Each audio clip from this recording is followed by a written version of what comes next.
because one, you get to go home with it. Two, it might give you a design or a symbol or a sign. Then after, my guides always tell you that after I give it to you, it's an alchemical process. When you touch it, your energy goes into the card. And even though it's smoky or whatever, it doesn't mean it won't fade. So what happens is you could get it. This is what happened to this one person. I'm giving her a message from her dad, and it was a symbol and sign. I handed it to her, and she really needs to send me a picture of it. And then when she held it, she was just looking at it and thinking of her dad, and the smoke moved around on the page. And a self-portrait of her father came on it while she was holding it. And she raised her hand. I'm sorry to interrupt you, but my father just appeared on it. It's totally different.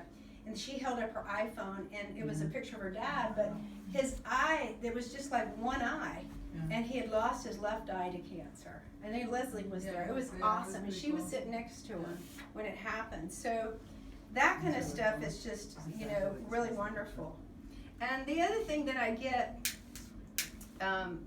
from flame cards is, it's a smoked image, but I've been sitting for another development off and on for 14 years. It's called spirit card writing.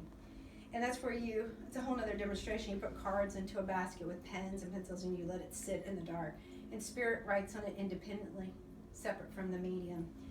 But what's happening is, the time I've been working with a friend that does that, what happens is I'll be doing a card, and then it'll get writing on it as I get ready to hand it to you or whatever, or you go home, and months later, a woman I said, this is from your mother. It was a beautiful bouquet of flowers. And I said, your mother says this is your birthday card. 6 months later, she calls me crying because she went to get the milk out of the fridge, and there it was. And her mother wrote, I love you, happy birthday, Mom, on the card 6 months later. So if it gave you the chills or the heebie-jeebies, it means it's true. So I'm just as excited as y'all, because I don't know what you're getting either. And and then we have little